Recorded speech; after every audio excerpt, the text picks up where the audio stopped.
मैं पहली बार गांव में जब दाखिल हुआ तब ही एक अजीब शांति महसूस। शहर की कोलाहल से आकर जैसे किसी दूसरी दुनिया में कदम रखा। थोड़ा आगे बढ़कर नदी के किनारे किनारे चलने लगा। नदी का पानी धीरे धीरे बह रहा था, सूरज की रोशनी में चमक रहा था। हल्की हवा में काश के फूल लहरा रहे थे और दूर एक नाव तैर रही थी। 500 साल से ऐसे ही चल रहा है। डिफरेंस कुछ नजर आ रही है, लेकिन एक बात है, नरी को छोड़कर जा। लंबा रास्ता तय करके जब गांव पहुंचा तो अचानक एक विशाल मैदान के बीच में चला गया। पहले तो मैदान बिल्कुल खाली लगा, चारों ओर खुली जगह, शांति और हल्की हवा का एहसास। लेकिन थोड़ा आगे बढ़ते ही दृश्य पूरी तरह बदल गया। मैं अभी जहाँ पे हूँ देखिए, ये एक रास्ता है।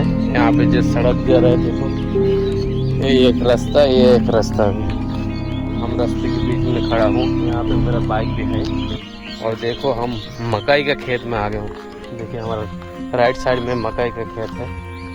मैं अभी मकई की खेत के अंदर जाऊँगा और मेरे सामने से मकई नज़र आ रही है और मैं यहाँ से जाऊँगा मकई की खेत में। लगता है कि मैं इसके अंदर जा नहीं पाऊँगा क्योंकि हमारे सामने बहुत कुछ लगा हुआ। यहाँ से तो बहुत कुछ लगा हुआ है। मैं इस तरीके से घुसने की कोशिश करूँगा, फिर नहीं घुस पा रहा हूँ। मैं दूसरी जगह से जाऊँगा। ये जो बीच में रास्ता है, रास्ते के ऊपर से मैं जाऊँगा और देखा जाएगा क्या। ओ भाई गॉड, ये फूल अच्छा से। उस विशाल मैदान और उसकी हरियाली ने मुझे इतना मंत्रमुग्ध कर दिया कि समझ आया, प्रकृति की यही सरल सुंदरता ही सच्ची खुशी है।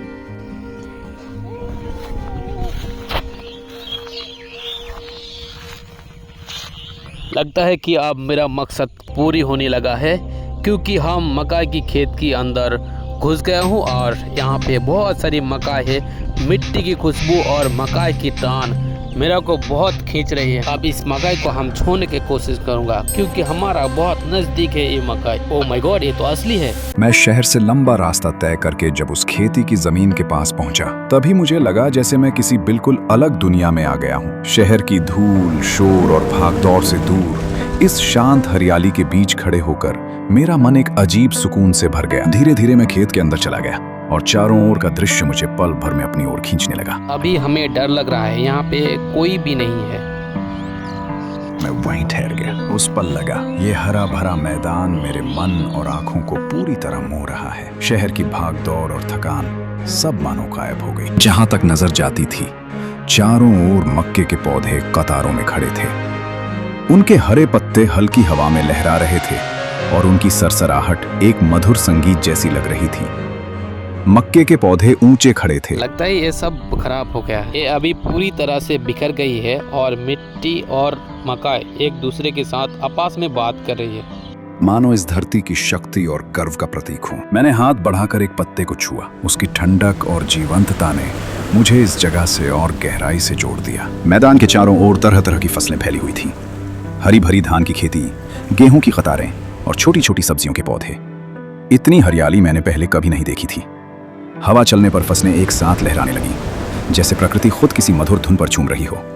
सूरज की रोशनी उन हरे खेतों पर पड़कर एक अद्भुत चमक पैदा कर रही थी। मैं वहीं ठहर गया। उस पल लगा ये हरा भरा मैदान मेरे मन और आंखों को पूरी तरह मोह रहा है। शहर की भागदौड़ और थकान सब मानो गायब हो गई। उस विशाल मैदान और उसकी हरियाली ने मुझे इतना मंत्रमुग्ध कर दिया कि समझ आया, प्रकृति की यही सरल सुंदरता ही सच्ची खुशी है। ये फसलें भारत की मिट्टी में कैसे उगाई जाती हैं? किसान सबसे पहले जमीन की अच्छी तरह जुताई करते हैं और मिट्टी को नरम बनाते हैं। ये देखो, ये अभी खड़ा है, लगता है जिंदा है। ओह माय गॉड, ये बहुत लंबी है। इसके बाद मौसम के अनुसार मक्का, सब्जियां और अन्य फसलों के बीज बोए जाते हैं। नियमित सिंचाई, खाद और देखभाल से धीरे धीरे पौधे बड़े होते हैं। सूरज की रोशनी और मिट्टी की ताकत से ही ये हरियाली विकसित होती है। मैं अभी धीरे धीरे सामने से बढ़ता जाऊंगा और यहाँ पे जो आसपास देख रहा हूँ पूरी तरह से बिखर गई है। ओह माय गॉड, ये सामने से नजर अलग ही कुछ आ रही है। ये तो अभी तक जिंदा है। चलो फिर मैं उसके साथ बात कर लेती हूँ। जब फसल तैयार हो जाती है तो किसान उसे बाजार में लेकर जाते हैं। स्थानीय हाट, थोक मंडियों और शहर की दुकानों में ये फसलें बेची जाती हैं। कई बार बड़ी कंपनियां भी सीधे किसानों से फसल खरीदती हैं। भारत में इस तरह की फसलें बहुत लोकप्रिय हैं क्योंकि ये रोजमर्रा के भोजन का महत्वपूर्ण हिस्सा हैं।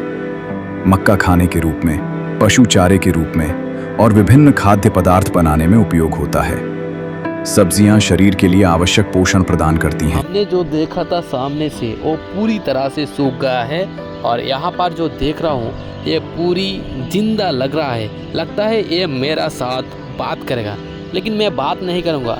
ये देखो, ये तो लटक चुका है, बिल्कुल नीचे मुंह कर लिया है। इस प्रकार मिट्टी का प्रेम और किसान की मेहनत मिलकर हमारे जीवन के लिए जरूरी भोजन तैयार करती है और उसे हर व्यक्ति तक पहुंचाती है। खेत के एक ओर कुछ बड़े बड़े पेड़ खड़े थे। उनकी छाया जमीन पर पड़ रही थी और मैं कुछ देर वहीं ठहर गया। जब हवा पेड़ों की डालियों से टकराती तो पत्तों की हल्की आवाज सुनाई देती, जैसे कोई धीरे धीरे कुछ कह रहा हो। उस पल मेरा मन पूरी तरह हल्का हो गया। मिट्टी की खुशबू बेहद खास थी। शहर में ऐसी खुशबू कभी महसूस नहीं होती। इसमें जीवन की सच्चाई, मेहनत की महक और अपनापन छिपा हुआ था। ऐसा लग रहा था कि इस मिट्टी और इंसान का रिश्ता सिर्फ खेती तक सीमित नहीं, बल्कि गहरा प्रेम और विश्वास है। हमें अभी डर लग रहा है, हम यहाँ से चला जाऊंगा। ओ माय गॉड, मेरा पैर पकड़ लिया है। नहीं, इसका बात मानना नहीं चाहिए, मैं सामने से निकल जाऊंगा। तभी मेरी नजर एक किसान पर पड़ी। वो खेत में काम कर रहा था, शायद पौधों की देखभाल कर रहा था। उसके शरीर पर थकान साफ दिख रही थी। चेहरा धूप से झुलसा हुआ था, लेकिन फिर भी उसके होंठों पर एक संतोष भरी मुस्कान थी। वो मुस्कान बनावटी नहीं थी, बल्कि उसकी मेहनत और सच्चे जीवन का परिणाम थी। मैं कुछ देर उसे देखता रहा और समझ गया कि यही इंसान असली जीवन का अर्थ जानता है। हम अभी यहाँ बैठ गया हूँ और यहाँ जो देख रहे हैं किसान भाई भी यहाँ पे बैठती है। और यहाँ जो आसपास देख रहे हैं कोई भी एक लंबा पेड़ नहीं है, सिर्फ यही पेड़ है। इसी पेड़ की नीचे किसान भाई पूरी मेहनत करने के बाद थोड़ी सी विश्राम लेने के लिए यहाँ बैठती है। और यहाँ का हवा जो है बहुत अलग ही है, बहुत ठंडी है। यहाँ पे बड़ा बड़ा पेड़, यहाँ पे देखो आसपास कोई भी पेड़ ही नहीं, सिर्फ यही जगह पे पेड़ लगा हुआ। मैं उसके पास जाकर खड़ा हुआ। उसने मेरी ओर देखकर हल्की मुस्कान दी। बिना कुछ कहे ही उस मुस्कान में अपनापन और स्वागत का भाव था। मुझे महसूस हुआ कि ये जमीन सिर्फ फसल ही नहीं उगाती, बल्कि इंसान के दिल में खुशी और शांति भी पैदा करती है। अभी मेरा चप्पल जो है ये पूरी तरह से मिट्टी में फंस गई थी। वहाँ जो मेरा बाइक है वहाँ पे मैं बाइक रख के मैं इसी पेड़ की नीचे से बैठ के बहुत मज़ा ले रही हूँ।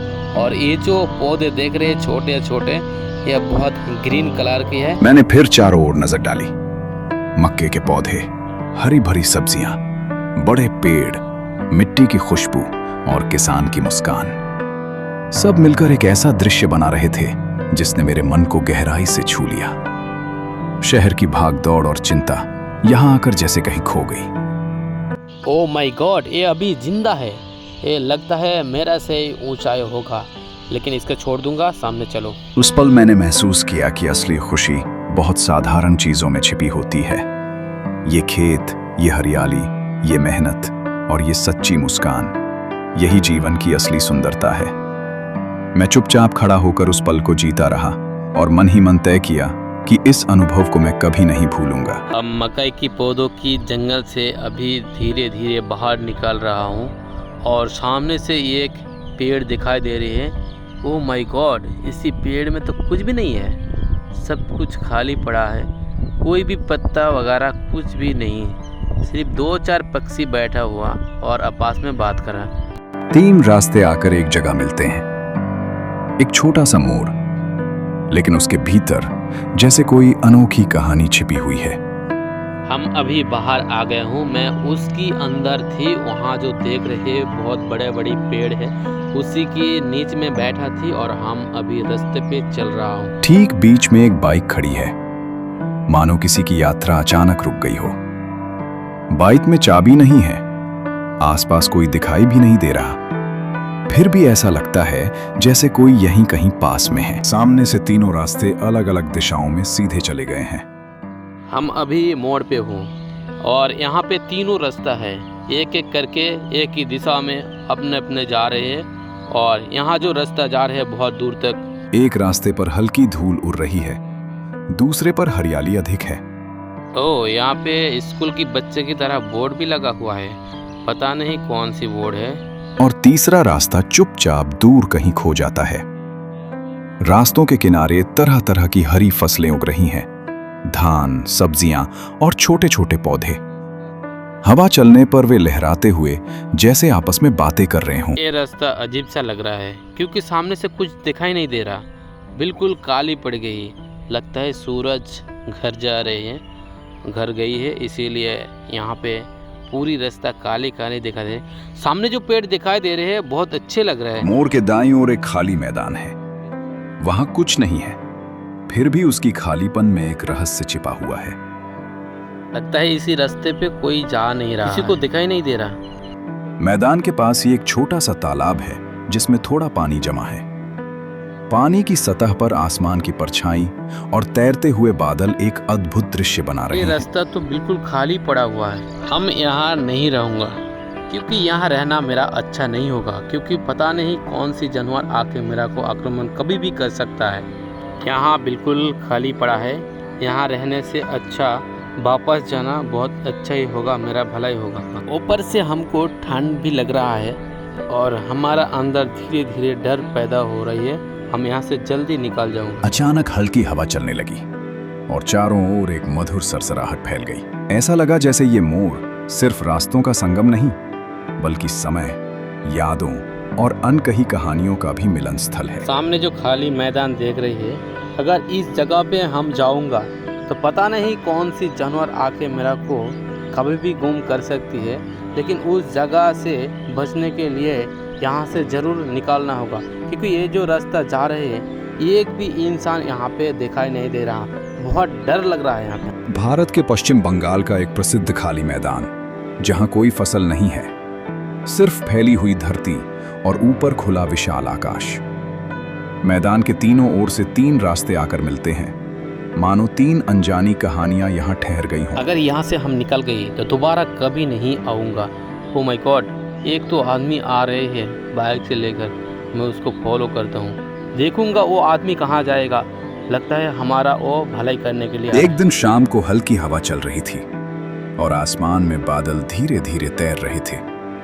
अचानक महसूस हुआ कि ये खाली मैदान ही सबसे ज्यादा भरा हुआ है, शांति, रहस्य और इंतजार से।